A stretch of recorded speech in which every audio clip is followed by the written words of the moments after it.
बिस्मिल्लाहिर्रहमानिर्रहीम।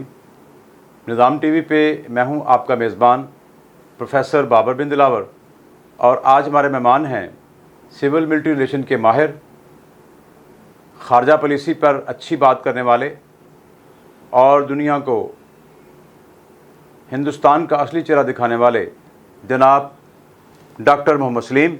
अस्सलाम वालेकुम। वालेकुम अस्सलाम। आप कैसे हैं? अल्लाह का शुक्र प्रोफेसर साहब। कोरोना का आजकल बहुत शोर है पूरी दुनिया में, तो इंडिया में तो कोरोना मुसलमानों के लिए कोरोना बना हुआ है, लॉकडाउन बना हुआ है। इसके बारे में आपकी क्या राय है?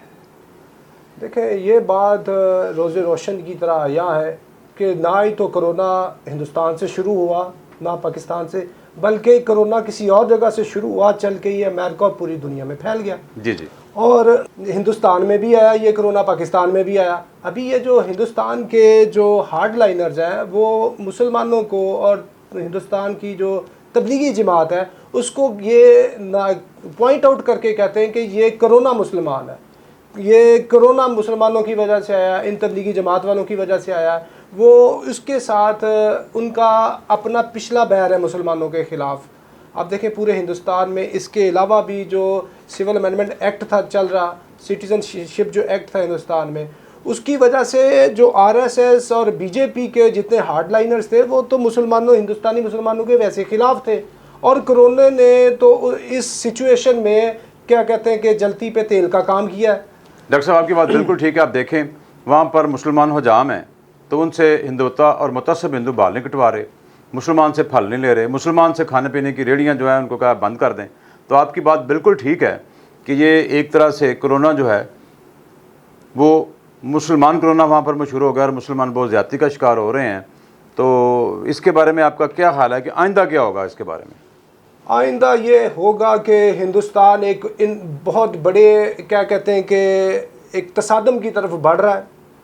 आरएसएस और बीजेपी के ये जितने लौंडे लपाडे हैं वो हिंदुस्तान का जो शाइनिंग सेकुलर इंडिया था, जो मोदी से पहले एक इंडिया का इमेज बन रहा था, वो सारे का सारा इमेज तो इन्होंने ख़त्म कर दिया है। और ये जो अपनी इंतहा पसंदाना पॉलिसी, उससे ये तौबा ताइब नहीं हो रहे, बल्कि मुसलमानों के ख़िलाफ़ वो इसको युद्ध कह रहे हैं। और इस युद्ध के ज़रिए वो इंडिया की जो पुरानी डायनेस्टी थी ना, चंद्रगुप्त मौर्य के वक्त की जो डायनेस्टी थी जिसमें महाभारत कायम किया गया था, पूरी इंसानी तारीख में पहली और आखिरी दफ़ा वो 2500 साल पहले इनकी वो डायनेस्टी कायम हुई, महाभारत। और उसमें इनका जो डायनेस्टी का किंग था वो था चंद्रगुप्त मौर्य और उसका प्राइम मिनिस्टर था चाणक्य। और ये उसकी निशाते सानिया चाहते हैं हिंदुस्तान में, और इसके लिए ही आरएसएस बनी है। और जो प्राइम मिनिस्टर मोदी है वो आरएसएस का एक तरबियत याफ्ता रुकन है और आज भी वो उसका मेंबर है।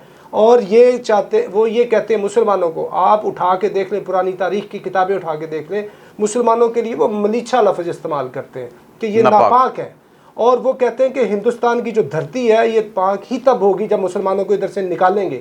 वो असम से मुसलमानों को निकाल रहे हैं, वो कश्मीर से मुसलमानों को निकाल रहे हैं, वो दिल्ली से मुसलमानों को निकाल रहे हैं। और वो अपनी टेक्स्ट बुक्स के अंदर जो मुसलमान फातिहीन थे उनका नैरेटिव चेंज करके उनको क्या कहते हैं डिफीटर्स शो कर रहे हैं, और अपने जो लोग थे उनको फातिहीन शो कर। आपकी बात बिल्कुल सही है कि ज़ैनुद्दीन बाबर ने जिस हिंदू को शिकस्त दी उसको वो अपना हीरो पेश करते हैं।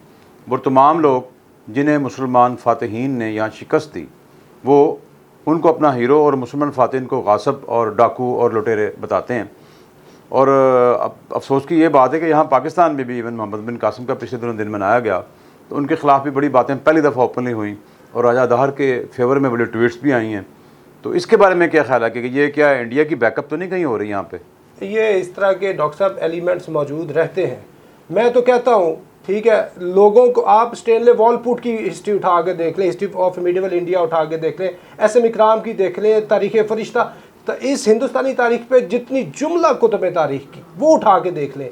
कोई भी नहीं ये बात करेगा कि जो राजा दाहिर है वो एक बहुत ही प्लेजेंट और उसने रसूल पाक सल्लल्लाहु अलैहि वसल्लम की जो आल थी, औलाद थी, उसको प्रोटेक्ट किया। उन्होंने तो मुसलमान ख़वातीन पे ज़्यादती की, जो एक हम उसकी वजह अनाज मोहम्मद बिन कासिम के हमलों की बात करें ना, वो तो एक लंबी तारीख है, लेकिन वो उसमें कहीं भी ये चीज़ इस्टेब्लिश नहीं होती। इसके साथ मैं एक बात करूँ, जैसे पीटीवी चला रहा है, अर्तुगरुल चला रहा है, जो टर्किश वो जी, जी। हिस्ट्री पे ड्रामा है। मैं कहता हूँ जो हमारी हिंदुस्तानी तारीख है पाकिस्तान की, मोहम्मद बिन कासिम पे ड्रामा बनाए, आप महमूद गजनवी पे बनाए, आप अलाउद्दीन खिलजी पे बनाए, आप अकबर द ग्रेट पे बनाए, ज़हीरुद्दीन बाबर पे। इस तरह हमारे पाकिस्तानी और हिंदुस्तानी मुसलमानों को भी हमारी तारीख का पता चले। ये बहुत अजीम तारीख है। और बिल्कुल ठीक है। मोहम्मद बिन कासिम और जितने मुसलमान फातिहीन आए हैं वो कनकरर थे, उन्होंने फाइट करके इनको वो जिच किया है। डॉक्टर साहब आपकी बहुत अच्छी बात है कि जो मुसलमान फ़ातहीन हैं लोगों ने उनको खुद वेलकम कहा और उनकी हेल्प की कि वो यहाँ के जो ज़ालिम और गासिब और डाकू किस्म के हुक्मरान थे, जो बैरी कज़ाक थे, वो उनसे उनकी जान छुड़ाएँ। और लोगों ने बहुत शुक्र अदा किया और उस शुक्र के इज़हार में ही यहाँ पे उन हुक्मरानों को देखकर बहुत सारे लोग जो हैं उस ज़माने में अवामुन्नास ने इस्लाम कबूल किया था। मैं फिर आता हूँ कश्मीर की तरफ। जो इंडिया ने हमारे कश्मीर पर कब्ज़ा किया हुआ है, आपको पता है कि वो करंतना में एक बदला हुआ है उन्होंने। उसके लॉकडाउन की वजह से वहाँ ना नेट है, बच्चों के लिए दवाइयाँ नहीं हैं, वहाँ पे बच्चों के लिए मेडिसिन्स नहीं हैं, वहाँ बीमारों के लिए अस्पताल नहीं है। और अब जैसे कि आपने ख़ुद ही बताया है कि जो ये कोरोना है इसको वो मुस्लिम कोरोना कह रहे हैं, तो इसका कश्मीर पर क्या इफ़ेक्ट पड़ रहा है? मौजूद सामीन, अब लेते हैं हम थोड़ी सी ब्रेक। शॉर्ट ब्रेक के बाद फिर हाजिर होंगे। सऊदी अरब और रियाज भतानाज केरला मार्केट सफा मक्का अस्पताल के करीब हशाम ओकला फार्मेसी आपकी खिदमत में पेश हर किस्म की म्यारी मेडिसिन पर 10% डिस्काउंट हासिल कीजिए। राब्ते के लिए 27665556। बेहतरीन मेडिसिन का मरकज दारुल हुकूमत और रियाज में Khan travel and cargo service आपकी खिदमत में पेश अपना कीमती सामान अपने प्यारों तक पहुंचाने के लिए काबिल एतमाद इदारा Khan travel and cargo service से राब्ता करें। 05977633345 01147633016। Welcome back. Doctor Mohammad Salim माहिर ताल्लुकात सिविल व फ़ौज हमारे दरमियान मौजूद हैं। ब्रेक से पहले आपसे सवाल था कि कश्मीर में कोरोना के बाद क्या सिचुएशन है, इरशाद फरमाइए। देखिए, कश्मीर और कोरोना, कश्मीर और लॉकडाउन, कश्मीर और कर्फ्यू, ये सारी चीज़ों के लिए मैं बात करूँगा कि अल्लाह ताला ने एक सो मोटो नोटिस लिया है। और नाजरीन को यहाँ बात हम वाजे करते चलें, जब कश्मीर में लॉकडाउन हुआ था 5 अगस्त 2019 को, तो किसी दुनिया के अंदर किसी शख्स ने इसके ऊपर तवज्जो नहीं धरी। जब किसी ने नहीं धरी तो फिर अल्लाह बारी ताला की ज़ात ने एक सो मोटो नोटिस लिया, पूरी की पूरी दुनिया लॉकडाउन हो चुकी। नंबर 1।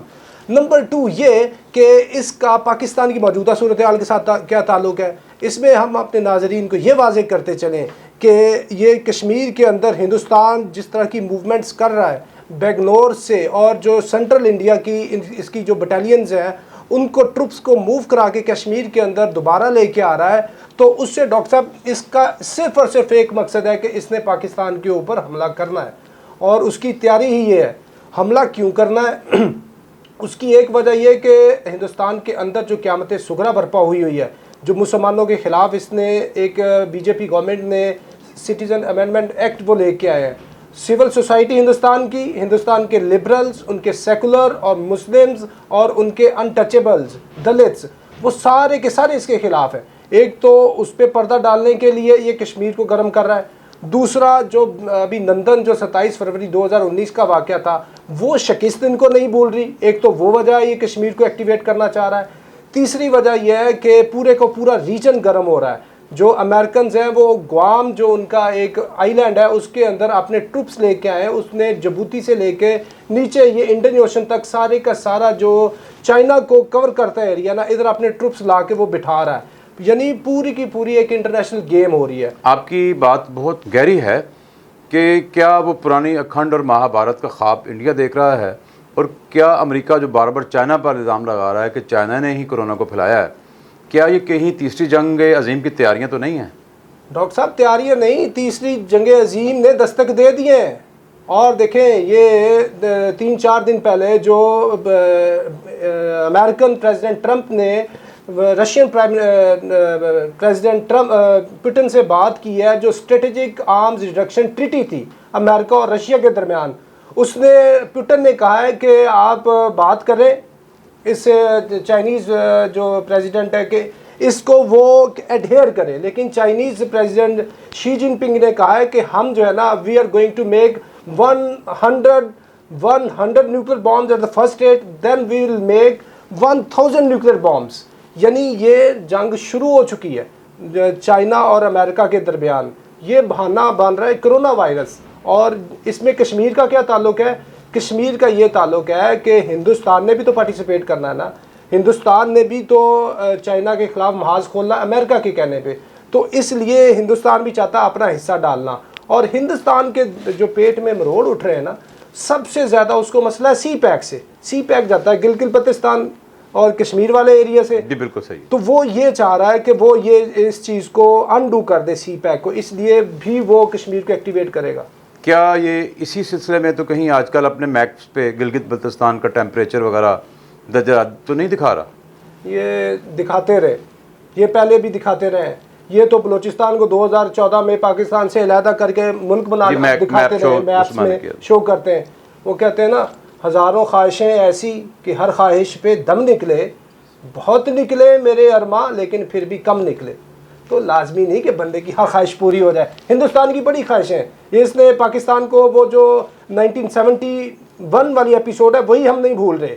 अभी ये देखें, हिंदुस्तान तैयार रहे, अगर ये गिलगित बल्तिस्तान को अलग करने की बात करेगा, बलूचिस्तान के अंदर इंस्टेबिलिटी लेके आएगा, तो इधर खालिस्तान का इलेक्शन हो रहा है, 2020 रेफरेंडम हो रहा है सिखों का, इनकी आसाम जो ईस्टर्न स्टेट्स हैं, पूरे का पूरा सेंट्रल इंडिया, इधर इतनी अलहदगी की मूवमेंट्स चल रही हैं। और दूसरी बात इसके साथ साथ ज़िमनी तौर पे ये करता चलूँ कि ये जो 170 बिलियन डॉलर की यूएई और सऊदी अरब ने इधर इन्वेस्टमेंट करनी थी हिंदुस्तान के अंदर, ये जो हार्डलाइनर्स हैं इंडिया के, इन्होंने मुसलमानों के ख़िलाफ़ जो ट्विटर और सोशल मीडिया पे उधर बातचीत की है, पूरे की पूरी अरब वर्ल्ड इनसे खफा हो चुकी है।